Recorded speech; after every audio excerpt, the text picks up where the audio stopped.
Hola, a continuación intentaré comentar la idea de negatividad y su papel en la ciencia de la experiencia de la conciencia. En el ámbito, el capítulo 4, el reconocimiento mutuo de la dialéctica amo-esclavo. Muchos intérpretes sostienen que la noción de negatividad es la piedra angular en la filosofía hegeliana. Escribe Jean Hippolyte en Logique et d'existence en 1953, por ejemplo, la filosofía de Hegel es una filosofía de la negación y de la negatividad. André Leonard, por su cuenta, explica que lo anterior es el caso porque en Hegel la verdadera afirmación no es más que el rodeo de la negación de la negación. Negatividad es una noción filosófica que traduce uno de los aspectos del desarrollo dialéctico y designa más o menos el desarrollo de lo inferior a lo superior, conservando ciertos elementos positivos de lo viejo. Señalemos que todo el proceso de desarrollo en Hegel está estructurado en tríadas.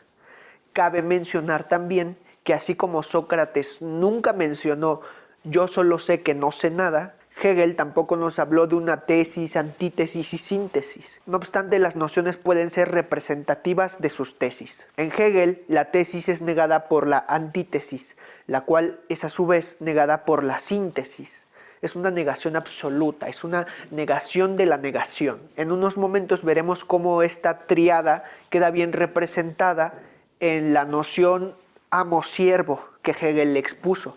Y también podremos comentar con mayor detalle la noción de negatividad, puesto que lo negativo es lo que hace posible el proceso, lo que hace posible el movimiento, es lo que hace moverse al proceso social. El concepto de superación está estrechamente relacionado con la doble negación. Hegel exige que las contradicciones se resuelvan, pero simultáneamente defiende que el único modo de resolver una contradicción, cuando esta es una antinomia, es por medio de su superación, de su doble negación. Conflicto y cooperación son motores de cambio. Así bien, Hegel nos dice: supero conservando. La flor supera el capullo cuando lo niega, pero lo incluye al mismo tiempo. La germinación de la planta es la negación de la semilla. Superar no es simplemente ignorar una contradicción, integra. Cabe mencionar que son partes del mismo proceso. No tiene caso verlas como algo unilateral. No pensemos las tesis contradictorias como algo unilateral, que solo alguien o un bando tiene la razón, porque lo verdadero es el todo. Por eso lo verdadero de la filosofía solo se acepta como sistema completo. La ley de la negación de la formulación fundamenta el carácter progresivo del desarrollo, expresa la sucesión, el nexo de lo nuevo con lo viejo y el hecho de que en una fase superior de desarrollo se repiten algunas propiedades de la fase inferior. En la dialéctica hegeliana, la noción de negación alude a la transformación de un objeto en otro, suprimiéndose simultáneamente el primer objeto. Pero esta supresión abre un gran campo para el desarrollo que sigue y constituye el elemento de la conexión de la conservación del contenido positivo de las etapas anteriores. La negación dialéctica debe su origen a las regularidades internas del fenómeno y es una autonegación. De la esencia de la negación dialéctica se desprende también la particularidad del desarrollo expresada por la negación doble o la negación de la negación. El autodesarrollo del objeto es impulsado por sus contradicciones internas, por la existencia en el objeto de su propia negación. Y la contradicción se resuelve en el movimiento del objeto y del conocimiento, lo cual significa el surgimiento de lo tercero respecto a los dos contrarios, puesto que ellos no solo se excluyen mutuamente, sino que se penetran el uno al otro. Lo tercero es una negación que, a la vez, constituye la conservación. Al desarrollarse el objeto, las condiciones y premisas de su surgimiento no desaparecen, sino que son reproducidas por él. El resultado de una negación absoluta bien podría ser una nueva teoría. Del principio de la unidad de la dialéctica, la lógica y la teoría del conocimiento se infiere que solo investigando la ley de la negación como ley de la actividad práctica y teórica es posible interpretar substancialmente su universalidad. Por cuanto la base de las relaciones humanas con el mundo externo es la práctica, por tanto sus particularidades condicionan también la relación teórica, la cual consiste en que el objeto en desarrollo solo se produce en la historia de su conocimiento, a través de las teorías y las concepciones que de modo dialéctico se niegan recíprocamente. En este movimiento precisamente se desarrolla como universal el saber. Una teoría niega a la otra y se esclarecen las leyes del movimiento del mundo de los objetos como negación de uno de sus estados por el otro. Eso mismo explica el hecho de que el estado negado no se desecha totalmente, sino que se conserva en forma metamorfoseada. El enfoque unilateral del objeto descubre en él mismo también algo imperecedero, que se conserva en el curso de la negación. Por eso, el desarrollo de la teoría científica solo es posible mediante la conservación del contenido positivo del conocimiento rechazado y la incorporación de dicho contenido a la composición de la nueva teoría. En las ciencias naturales, por ejemplo, la relación entre las teorías viejas y las nuevas se expresa en el principio de la correspondencia. Por este camino se descubre la dialéctica propia del mundo objetivo. He aquí porque algunos filósofos sostienen que la ley de negación de la negación interviene al mismo tiempo como ley de conocimiento y como ley del mundo objetivo. Podemos ejemplificar la negación tal vez en un chiste. Aquí en México una persona va a un puesto de tacos El Fogón y pide un taco sin cebolla. Y el que lo atiende le dice: lo siento, no tenemos cebolla. Le voy a traer un taco sin cilantro, porque solo tenemos cilantro. La negación es parte de lo que es un objeto de lo que no es. Materialmente hablando, taco del fogón, taco sin cebolla, es lo mismo que taco sin cilantro. Es un taco solamente, pero no es lo mismo. Otro ejemplo de negación podría ser una invitación erótica, que alguien le diga a otra persona: te invito a ver la tele a mi departamento. Y que le responda: lo siento, pero no me gusta ver la tele, me hubiera encantado ir. Y entonces el que invitó dijera: está bien, de todos modos no tengo tele. Con esto en mente, pasemos ahora al tema del señor y el siervo, del amo y el esclavo. La dialéctica amo-esclavo gira en torno a la noción de negatividad, pues la dialéctica implica negación. Esto es un proceso contradictorio entre lados opuestos. ¿Qué nos esboza la dialéctica amo-siervo? El origen de la historia, el origen de las relaciones humanas. Vamos a ello. La pregunta clave en el apartado El reconocimiento mutuo en la dialéctica amo-esclavo, esto es el capítulo 4, es: ¿cómo se conoce la conciencia a sí misma? Aquí Hegel ya nos va a hablar de la autoconciencia. Cabe señalar que en apartados anteriores él nos habló de la conciencia, de cómo conoce la conciencia, la inmediatez, el Ahorita vamos a contextualizar un poco esto para dar el salto a la autoconciencia, teniendo como trasfondo la noción de negatividad. ¿Qué es lo que determina las relaciones humanas?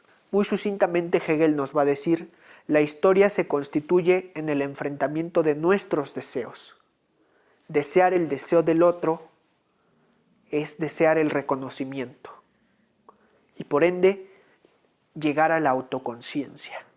Pero vamos por partes. Recordemos que la conciencia va a comportarse como espíritu. La conciencia trata de saber de sí misma de manera inmediata. Se parece al capítulo anterior, cuando a través de la inmediatez de los sentidos se quiso conocer la cosa y solo se llegó al eso. Ahora igualmente, la conciencia comienza con la inmediatez, a quererse conocer. Y a lo único que llega es a una verdad. Yo soy yo. La conciencia del yo inmediata de sí misma no le dice absolutamente nada. Le está diciendo una tautología. Yo igual a yo. Hegel nos dice: como autoconciencia es movimiento, pero en cuanto se distingue solamente a sí mismo como el sí mismo de sí, la diferencia es superada para ella de un modo inmediato como un ser otro. La diferencia no es, y la autoconciencia es solamente la tautología sin movimiento del yo soy yo, en cuanto que para ella la diferencia no tiene tampoco la figura del ser. Eso no es autoconciencia. Cabe mencionar por qué pasa esto. Demos contexto. ¿Qué es el saber inmediato? Hablemos de ello muy brevemente. Hegel nos habla anteriormente de la conciencia, del saber de lo que es. Para la conciencia, el saber es inmediato cuando de la certeza sensible es de lo que estamos hablando. El conocimiento inmediato de la certeza sensible es el más rico y el más verdadero, el más puro, pero a la vez es el más pobre porque no te dice absolutamente nada. ¿Cómo está esto? La sensibilidad es un tipo de saber que no media conceptos. Es un saber inmediato de los sentidos, digamos. Preguntarse ¿qué es la cosa? Ya no es sensibilidad pura, por lo que la conciencia solo puede saber hay un puro esto. ¿Ven? No hay conceptos, porque cuando lo nombras ya no es pura. Detengámonos un momento aquí. Si la conciencia dice qué es la cosa, esto es una mesa, esto es un lápiz, esto es un perro, ya no hay sensibilidad, ya no es un saber inmediato, ya es un saber mediado por conceptos. La conciencia, por su parte, es un puro este que señala estos. ¿Cuál es la experiencia del esto? El recorrido y el desplazamiento que va construyendo la conciencia que la lleva a la percepción. Sucede que por motivos que no podemos mencionar del todo porque nos desviarán de este tópico, la conciencia intenta decir un particular y termina diciendo un universal. Esto se conoce como desplazamiento dialéctico. El objeto de la sensibilidad es el esto, un particular, y el objeto de la experiencia es la cosa. Y este va a ir cambiando, usamos conceptos, nombres, vaca, silla, perro, sillón. Y es que no podemos lograr conocimiento de lo particular sin apelar a conceptos. De ahí que lo inefable de la conciencia sea la certeza sensible. La única manera de tener conciencia de sí es la mediación. Entonces, de la inmediatez de la conciencia pasamos a la mediación, como si de espejos se tratara. Para conocernos tenemos que estar mediados, tenemos que vernos en un espejo, digámoslo así por ahora. La conciencia no se puede conocer a sí misma de manera inmediata, ya lo vimos, resulta en una tautología. Se puede conocer a sí misma a través de la mediación, y aquí la conciencia ya es actuante, ya no es pasiva de los estímulos del exterior, ya no solo recibe, sino que hay actividad. ¿Y cuál es el móvil de esta conciencia como espíritu? Pues el deseo de las cosas consume las cosas, como quien se come una fruta. Pero hay deseo y deseo y deseo y nunca desaparece por más que uno consume cosas, digamos. El simple yo solo es este género, o lo simple universal para lo que las diferencias no lo son en cuanto es la esencia negativa de los momentos independientes que se han configurado, por donde la autoconciencia solo está cierta de sí misma mediante la superación de este otro, que aparece ante ella como vida independiente, es una apetencia. Cierta de la nulidad de este otro, pone para sí esta nulidad como su verdad. Aniquila el objeto independiente y se da con ello la certeza de sí misma como verdadera certeza, como una certeza que ha devenido para ella misma del modo objetivo. Pero en esta satisfacción, la autoconciencia pasa por la experiencia de la independencia de su objeto. El objeto, esto es la apetencia, y la certeza de sí misma dependen del objeto, pues la satisfacción para alcanzar la autoconciencia solo se obtiene mediante la superación del otro, mediante la negación del otro. Dicho de otro modo, la conciencia actuante solamente está satisfecha o entra en satisfacción cuando no hay relación con otras cosas, sino con otras autoconciencias. Y el deseo de cuando uno se enfrenta a otra autoconciencia se humaniza, pues ya no se desea una cosa, ya no se desea una pera, una papaya. Ahora se desea el deseo del otro, se desea el reconocimiento del otro, es decir, aquí tiene que haber una negación del otro para poder estar satisfecho, para que la autoconciencia tenga certeza de sí misma, tiene que negar. Y cuando llegamos aquí, la conciencia pasa de la pura percepción al reconocimiento. Entonces tenemos conocimiento, teórico, contemplativo, pasivo. Reconocimiento, acción. Aquí hay negación de algo. Aquí está el término Wilkelheit, actividad. Algo ocurre, hay algo actuante y se acciona como ámbito de la realidad, no solo de abstracción. Así es como se empieza a llegar al reconocimiento. Entonces pasamos de la conciencia que quería conocerse por inmediatez, como se conoce en las cosas externas, pasamos de eso a la conciencia que necesita la mediación de lo que está fuera de ella para conocerse, como si fuera un espejo. Entonces, la conciencia se conoce solo a través del reconocimiento. tiene que cumplir en sí esta negación de sí misma, pues el objeto en sí, lo negativo, y tiene que ser para otro lo que él es, en cuanto que el objeto es en sí mismo la negación, y en la negación es al mismo tiempo independiente, es conciencia. Tenemos entonces que la relación que se establece entre dos autoconciencias es de un proceso de reconocimiento. La relación sobre las autoconciencias, hay un deseo de autoafirmación. Como cada autoconciencia quiere reconocerse a sí misma, tiene que haber una lucha. La lucha de las autoconciencias es parte del proceso para llegar al reconocimiento, pues la autoconciencia solo alcanza su satisfacción en otra autoconciencia. La experiencia de la conciencia se da a través de estas luchas. Hegel lo explica en términos lógicos, con la noción el señor y el siervo, el amo y el esclavo. El ejemplo de la nobleza que está dispuesto a arriesgar su vida para dominar al otro. El siervo, en lugar de poner en riesgo su vida, prefiere conservarla y para ello se somete. Hegel analiza cómo se va generando esta experiencia de la conciencia. Reparemos un poco en esto. Tenemos entonces que, según Hegel, la conciencia del hombre es deseo, es algo que se expulsa y que consume. Tenemos entonces que la historia humana empieza cuando se enfrentan dos conciencias, y cada una de estas desea el deseo del otro. Cada uno de estos desea que el otro lo reconozca como su superior. Tiene que haber reconocimiento. El otro es el objeto externo, es la mediación que sirve para que la conciencia tenga certeza de sí misma. Tiene que negarlo. Los animales desean cosas naturales, comida, pero los humanos desean deseos. Se da un enfrentamiento. Mi deseo es que el otro se me someta y me reconozca, que es el mismo deseo que el del otro. ¿Cómo llegamos a la resolución? Ambos saben que es una lucha a muerte, pero la conciencia que tiene miedo a la muerte prioriza por este temor ante su deseo de ser reconocido por el otro. El que tiene el deseo más fuerte de ser reconocido por el otro antepone su deseo a su miedo. La figura que gana el enfrentamiento es el amo. Aquel que antepuso su deseo ante el miedo. La conciencia que tiene miedo de morir es el esclavo.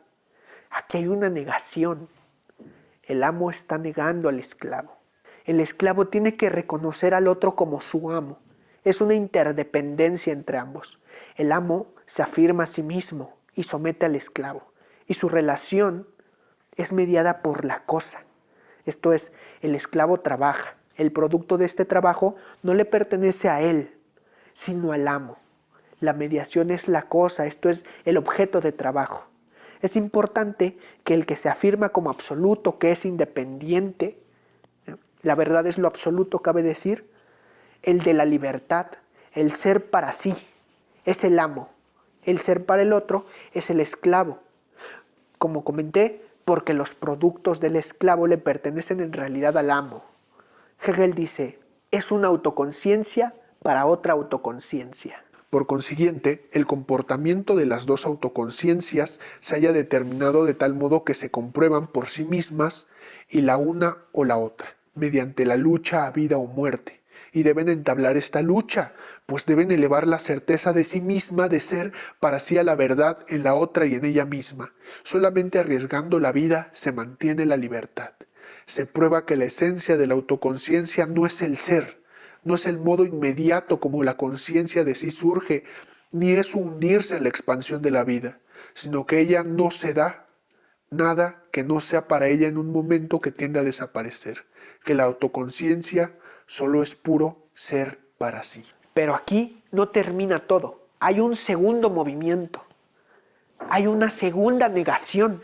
Y hay dos situaciones. La primera es que el amo queda completamente insatisfecho, porque aquel que lo reconoce ya no es un ser autónomo. ¿Y qué clase de reconocimiento se da de alguien que tuvo miedo de morir? Es decir, el esclavo, al priorizar sobre su miedo, dejó aquello que lo volvía humano. Esto es su deseo. Y lo dejó por el miedo a morir. Es decir, al amo no lo está reconociendo un humano. Ya, el amo en realidad no tiene reconocimiento. Pero en este segundo movimiento hay algo más. Tenemos al siervo que trabaja y tenemos al amo ocioso y tenemos al siervo que no arriesga ya la vida. El siervo con el trabajo transforma la naturaleza. La relación que establece entre el siervo y la naturaleza le da independencia al siervo y al amo lo hace dependiente de eso. Porque el amo no transforma para consumir, sino que solo consume. El que transforma en realidad es el esclavo. En estos desplazamientos de la experiencia resulta que la verdadera independencia está del lado del siervo y no del amo. El amo depende del trabajo del esclavo y consume. El ser para sí comienza con el amo, claro, pero se desplaza hasta el esclavo. Aquí está la segunda negación. La autoconciencia es en y para sí, en cuanto que y porque es en sí, y para sí para otra autoconciencia, es decir, solo es en cuanto se la reconoce. El esclavo trabaja para el amo se vuelve ocioso, el amo recibe lo que el esclavo le da y se transforma en un ser ocioso y pasivo. El esclavo, al trabajar para el amo, el siervo al trabajar para el amo, trabaja la materia y al hacerlo comienza a construir la cultura, porque la cultura es el trabajo que el hombre ejerce sobre la naturaleza. De eso surge la cultura. El esclavo es quien crea la historia humana en realidad. Se siente más humano que el amo. Son dos figuras contrapuestas de la conciencia. Una es la conciencia independiente, que tiene por esencia el ser para sí. Otra, la conciencia dependiente, cuya esencia es la vida o el ser para otro. La primera es el Señor, la segunda el siervo. Esta fue la segunda negación. Entonces, tenemos la dialéctica. Tenemos tres movimientos. En el primer movimiento hay un enfrentamiento. Hay unos resultados todavía. Es el origen de la historia humana. Son dos conciencias que se enfrentan. En el segundo movimiento hay una primera negación, cuando una de las dos conciencias que se enfrentaban se somete ante la otra. La otra niega a la que se somete. En el tercer movimiento está la negación de la negación. La conciencia negada niega a la conciencia negadora. Es decir, el amo se vuelve ocioso y ahora el que en realidad es independiente es el esclavo, es el siervo. Está negando al que lo había negado anteriormente. Es todo un proceso donde se da el progreso. Por eso se dice que la negación es tan importante. Es la noción en la que gira en torno a. Porque sin negación no hay un avanzar conservando.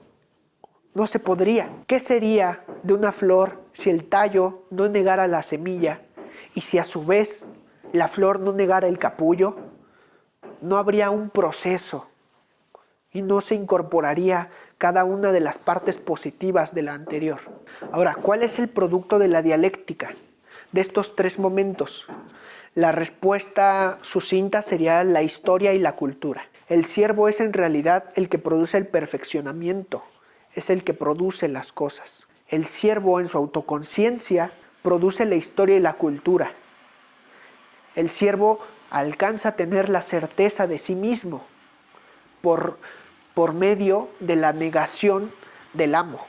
En la literatura, La máquina del tiempo de H.G. Wells ilustra, me parece que muy bien, esta dialéctica. El personaje principal viaja al futuro, al año 802.701, y se topa con una civilización llamada los Eloi, que no producen nada, ni comida, por lo que se alimentan de frutas. Son inofensivos y gráciles. Tampoco es que sean muy listos. Y esto es importante. No tienen algo así como una cultura. No hay mucho que los caracterice. Todo lo que hace la civilización es bañarse en el río y ponerse flores, cosas así. Y tampoco se ayudan los unos a los otros. Son indiferentes ante cualquier problema. En un momento, mientras se bañaban en el río, una de las Eloi se estaba ahogando y nadie la ayudó. Son completamente pasivos. Esto es interesante, ¿cierto? Resulta que los Eloi temen a la oscuridad y conforme se va desarrollando la historia, vemos que hay otra raza, los Morlocks. Estos son siniestros, feos, feroces, instintivos y como vivían en los subterráneos, podían ver en la oscuridad. Son como animales, Parece que carecen de inteligencia, pero saben trabajar las máquinas. Limpian muy bien y arreglan la máquina del tiempo incluso, y tienen maquinaria pesada en las profundidades. Y la trabajan. Resulta que estos también confeccionan toda la bella ropa que usan los Eloi, entre otras cosas. Pero sobre todo, los Morlocks resulta que se alimentan de los Eloi. Es decir, los Eloi son como vacas para los Morlocks. Estos los engordan, los atienden, les dan accesorios, su ropita, etc., pero se los comen. Y los Eloi no pueden hacer absolutamente nada. Recordemos que son pasivos, son ociosos. El viajero del tiempo se da cuenta de que los que tenían el poder mandaron al subterráneo el proletariado en la historia de la humanidad, podríamos decir, y no los dejaron salir y los pusieron a trabajar, a hacer todo para ellos, desde comida hasta ropa. Aquí está una negación. Los de arriba están negando a los de abajo. La burguesía negó el proletariado. El proletariado cedió por miedo a morir. Pero poco a poco, la burguesía se volvió inútil, pues no supo ni hacerse su propia ropa. Y el proletariado, que hacía todo y estaba versado en maquinaria y demás, desarrolló la cultura y se volvió independiente, haciendo dependientes a los Eloi de ellos e incluso comiéndoselos. Aquí está la noble negación. Los Morlocks negaron a los Eloi. El hombre, según Hegel, es espíritu, es decir, cultura. Así que por naturaleza el hombre no es ni bueno ni malo. Estos roles son producto histórico de esas relaciones de reconocimiento. Y bueno, espero que este video sea de su agrado y que yo haya expuesto correctamente los temas correspondientes. Nos vemos.